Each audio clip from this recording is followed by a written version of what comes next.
This is August 7th, 2020, and we're here at the Dago Doobie House on the corner of Market Street in Maine.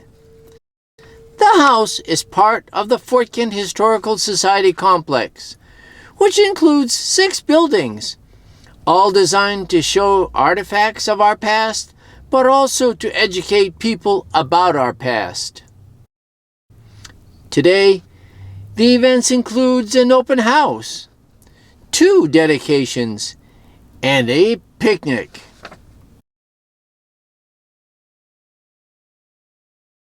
The picnic is held in the Dago Doobie barn, outside of the Dago Doobie House, one of the landmarks here at the Fort Kent Historical Society. The picnic is well organized. Good hot dogs, buns, all the condiments, and a lot of people to enjoy it. Many are here because they're supporting the Historical Society. The Historical Society has big responsibility. That's maintaining our past.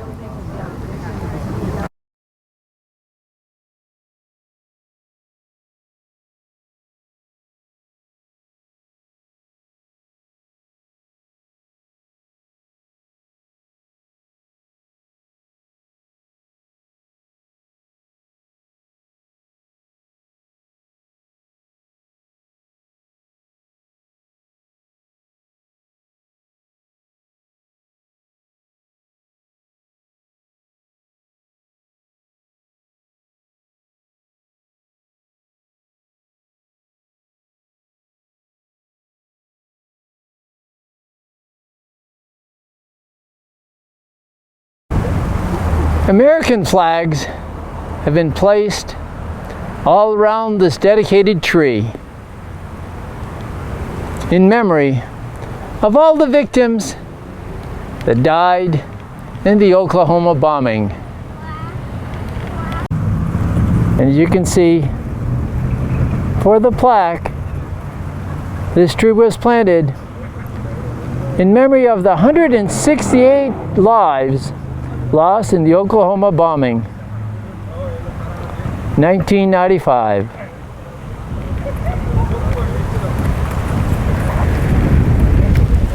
Today is also the grand opening of the Katherine Willett Morneau Education Center here at the Fort Kent Historical Society complex. Katherine Morneau was a longtime teacher, and the building has also been built. This is a replica of a school that used to be out in New Canada. In the early 1930s, there was an initiative by the state of Maine to build small schoolhouses like we see here in the rural parts of Maine. In the Fort Kent area, Frenchville area, the whole St. John Valley, there were schools on all of the back roads, as they called them, concessions at the time. Most of these schools have been destroyed, and this one, the Katherine Morneau, is really just a replica of one that was in New Canada. And now we're going to go inside the Katherine Morneau Education Center here at the Historical Society. At the door, we're greeted by the school bell. I'm sure all of us remember the ringing of the school bell, calling us into class. Inside the school building is really a cross-section of the past, the current, and the future.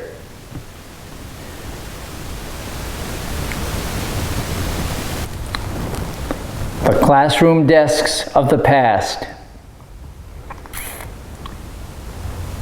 These wooden flip-top even an inkwell on the corner of the desk, and the blackboards.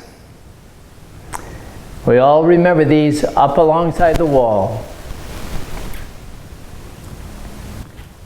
And the books of the past, how to learn numbers. In the Education Center, there's a section on the University of Maine at Fort Kent. Although at the time, it was called the Madawaska Training School, as well as the Fort Kent Normal School. Eventually, it all became the University of Maine at Fort Kent.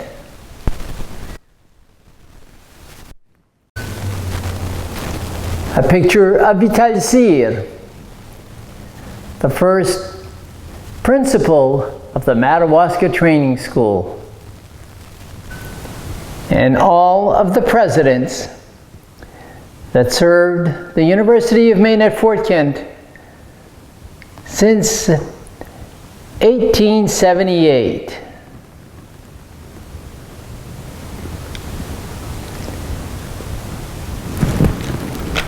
For many years, the university was known as the Model School.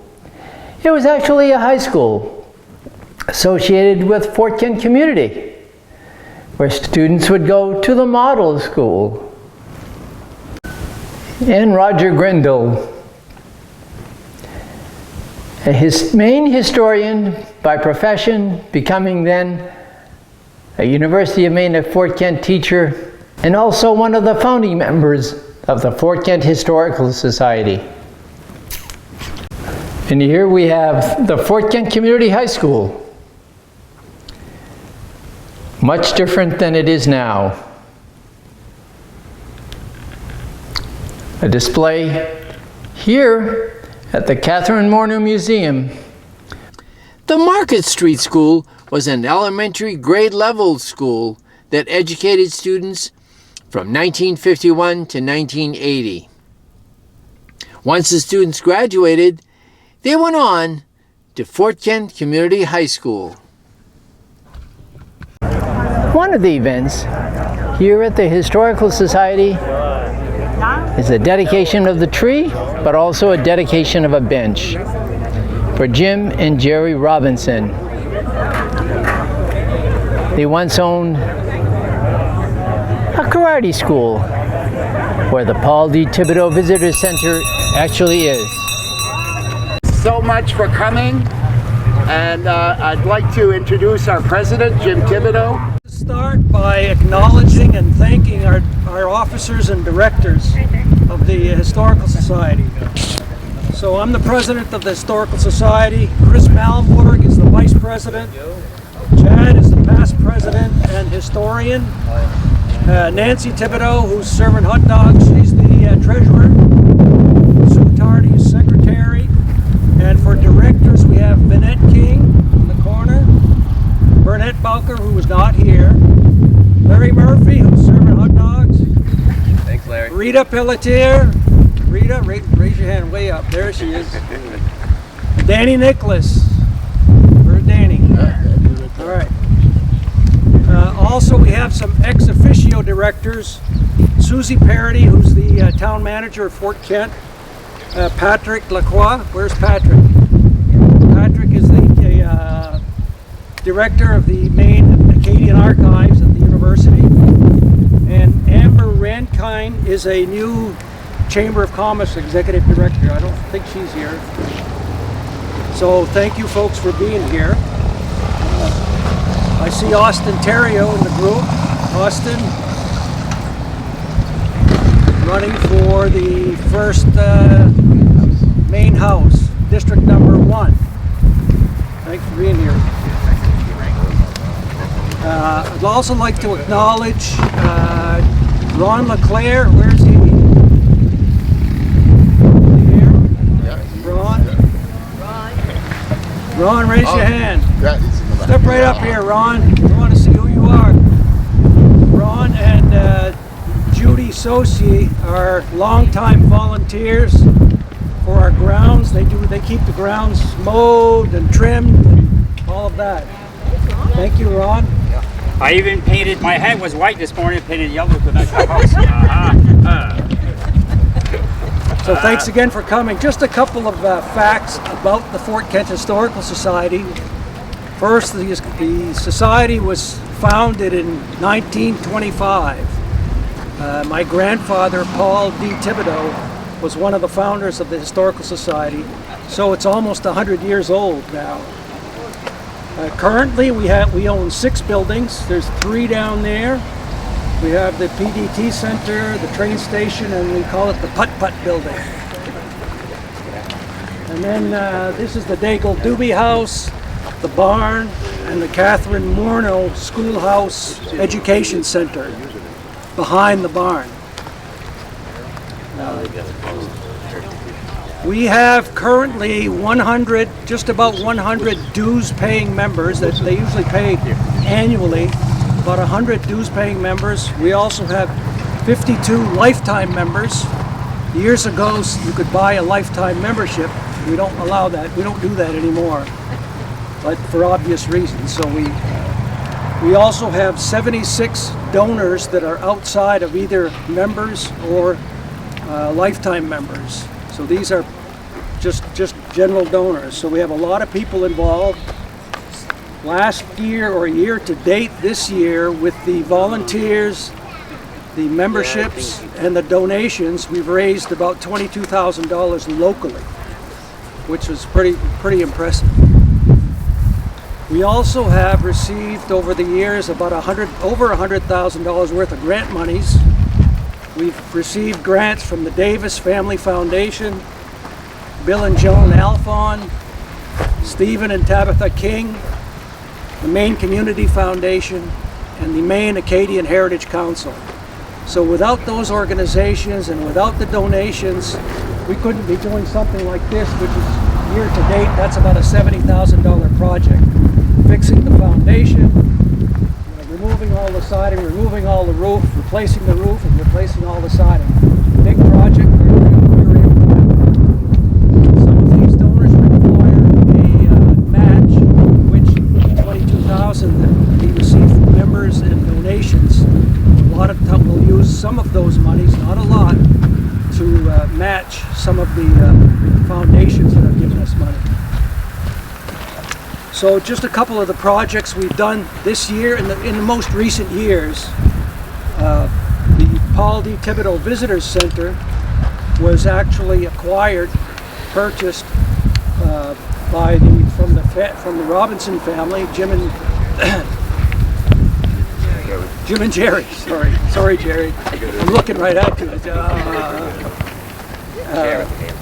So we purchased that. I can't remember what year was that. 2014. In 2014. We also repainted the train station. We also added a little building next to it, which is call it the Putt-Putt Building, which the little rail car is inside. They used to use those on the rails. We also, on the train station, eventually we want to put a loading dock ramp that they have in the front. So that's in the plans going forward. We also need to redo the bathroom, which is in progress. By the way, if anybody needs to use a bathroom, the only one we have on the campus here is the blue one right there. So we need this. On the Daigle Doobie House, we repaired the foundation. We redid all the siding, tore the old siding off, redid the old siding, redid the roof, redid the chimney. So that was a pretty extensive project. We still have to do the old root cellar in the basement. That's a project that we're probably going to undertake later this year or next spring. The Katherine Morneau Education Center, which is behind the barn here, we've stabilized the floor. We had a little problem with the floor. We repaired that. We also made a ramp, accessible ramp. And this is the first year we've had it open, and Chad will be talking about it in a few minutes. The barn, you can see the barn, we've got displays, farming and logging displays inside. This section of the barn, it was originally a horse hobble. It's just a bunch of storage now. Eventually we're going to bring it back to the way it was. It's got stalls in there and that kind of thing.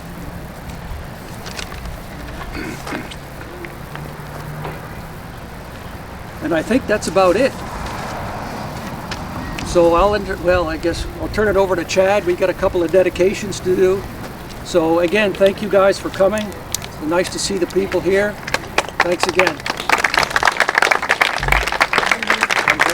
Thank you very much, Jim, for saying most of what I wanted to say, so I'm all set. But I wanted to thank everybody for coming. This has been a big dream of all of us for many years, and we'll start with the Schoolhouse. The Schoolhouse was a dream of the Fort Kent Historical Society since 1986.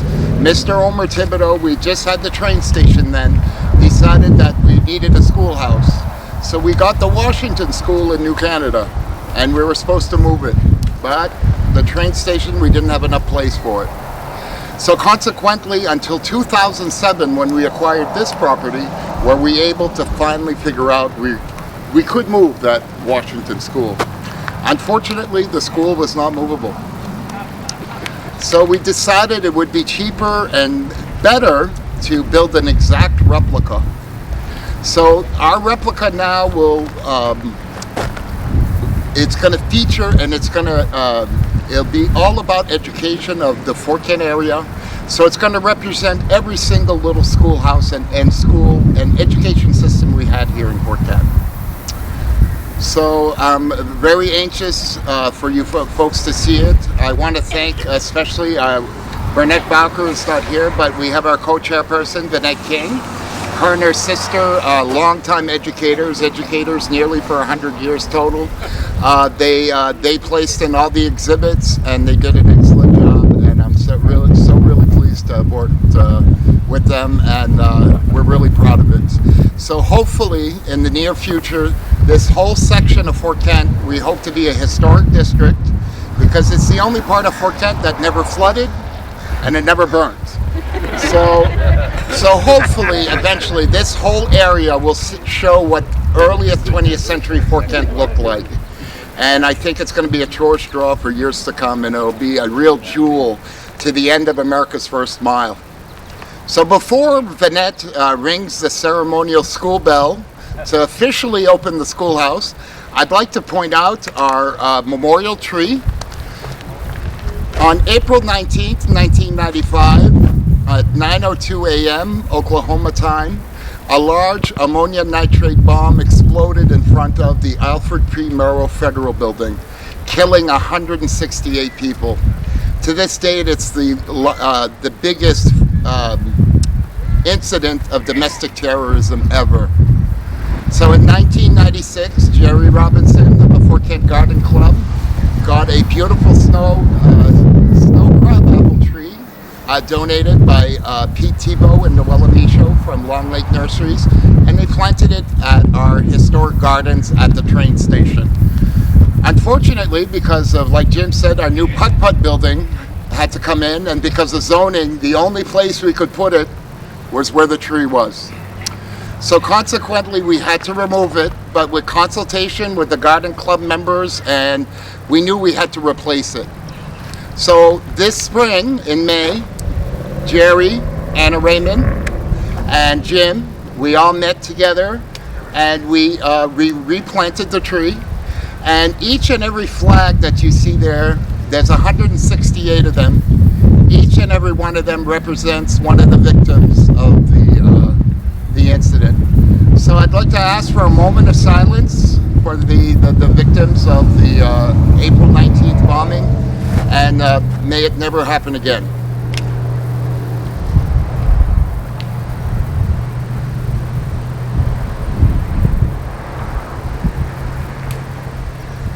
Thank you very much, folks. And Vinette, can you ring the ceremonial bell and open your school, Vinette?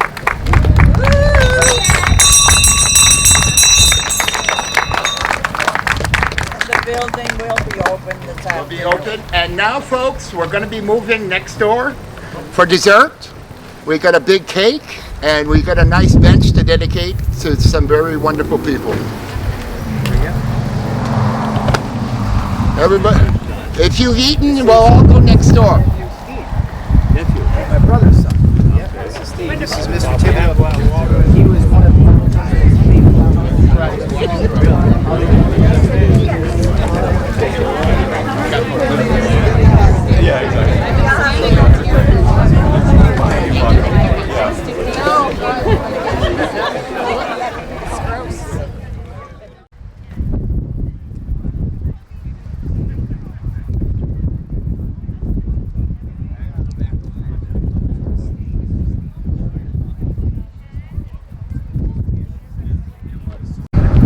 we're next to the Paul D. Thibodeau Visitor Center, where we're going to be having a dedication of a bench in honor of Jim and Jerry Robinson. They once owned this building, had a karate school here for many years. Now it's the Paul D. Thibodeau Visitor Center.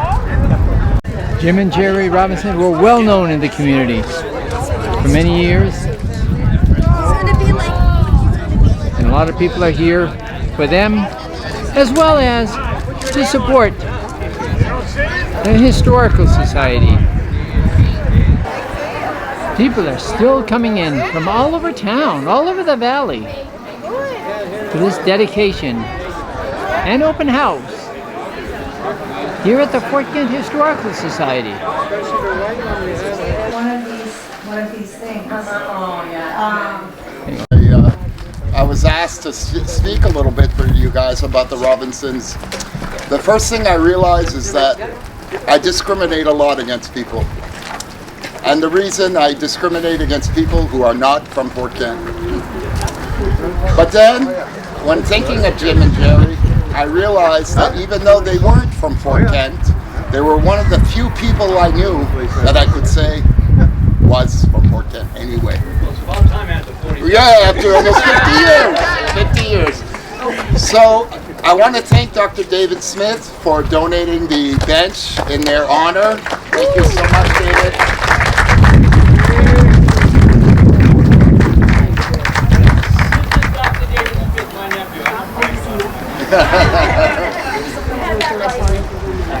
But thank you, Dave, very much. The bench and who it honors will beautify our grounds for a long time, probably forever. Thank you very much, David. But I want to thank you all. I want to thank Jerry especially for being a mentor to me when she was in her role at the chamber office. She gave me the best advice. When she was at the university, I always called on her when I needed her. And even now, I love calling her and talking about the 101 places we could bury Jim if she had to. So, He's in my backyard. yeah, well, that's one of the spots. Either that or I could move my drum. In the golf course. And I'd like to also thank Jim too. I met Jim a long time ago, and I always admired you, Jim, for not only your sense of humor. And you and I both understand that humor is the abrasive solvent against the elements of life. Thank you, Jim, for that. Your humor, and what I enjoy the most about you, you can take just as much as you give.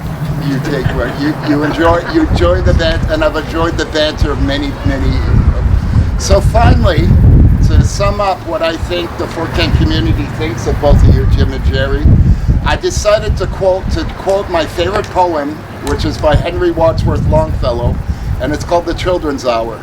And I chose that one because I felt that the karate lessons that Jim and Jerry gave was their children's hour, and that the number of children that were mentored and were taught discipline and responsibility through the art of karate at the dojo here. So finally, Jim and Jerry, the Fort Kent community has you fast in our fortress and will not let you depart. We'll put you down into the dungeon in the round tower of our hearts, and there we will keep you forever. Yes, forever and a day, till the walls shall crumble to ruin and molder to dust away. Thank you, folks. Thank you.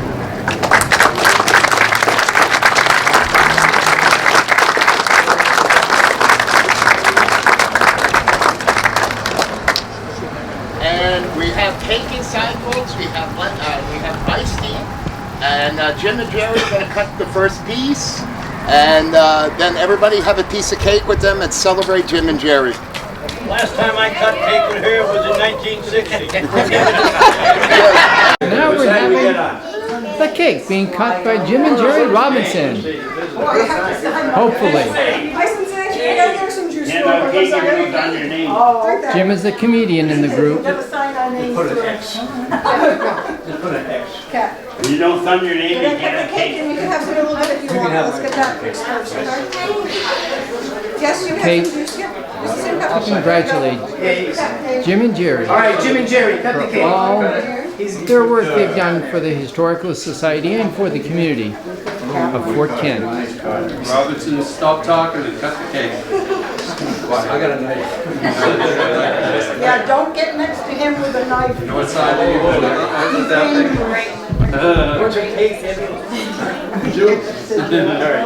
Okay, now we get both of you here. Now we need a good photo walk.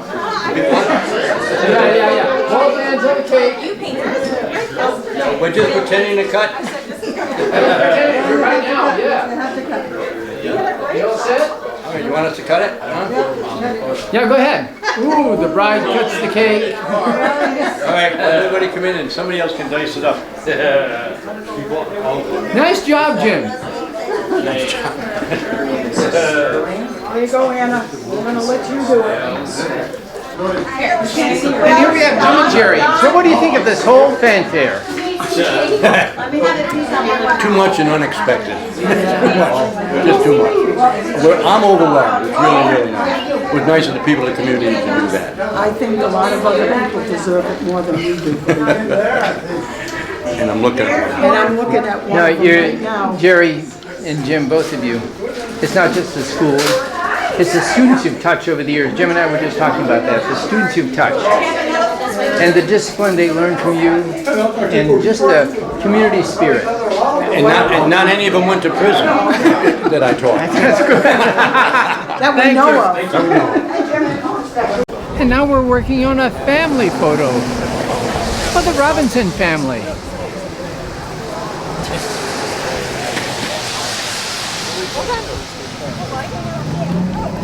Okay, everybody, smile.